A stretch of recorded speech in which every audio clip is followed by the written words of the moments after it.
There's a huge debate among philosophers about mathematical abstractions. Are they real? Well, you could make a case that a mathematical abstraction is more real than the thing from which it's abstracted.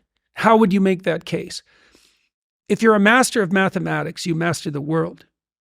So are the mathematical abstractions more or less real? Narrative abstractions are abstractions. But you could say, this is what an archetype is. An archetype is a narrative abstraction that's more real than the world, than the apparent world. It's behind the scenes. And the biblical corpus is a narrative.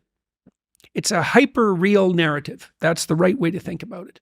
It's more real than real. It's more real than reality. How could something that isn't the thing be more real than the thing? Well, that's exactly the problem with abstraction, right?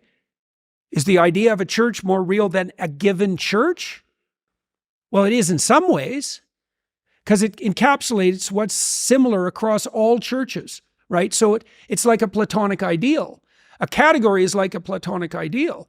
Is it more or less real? Well, you could say that the reality, this is what Plato said, the reality is a dim shadow of the essence. The reality is less real than the ideal. And we certainly, and that's actually in some ways built into our perception.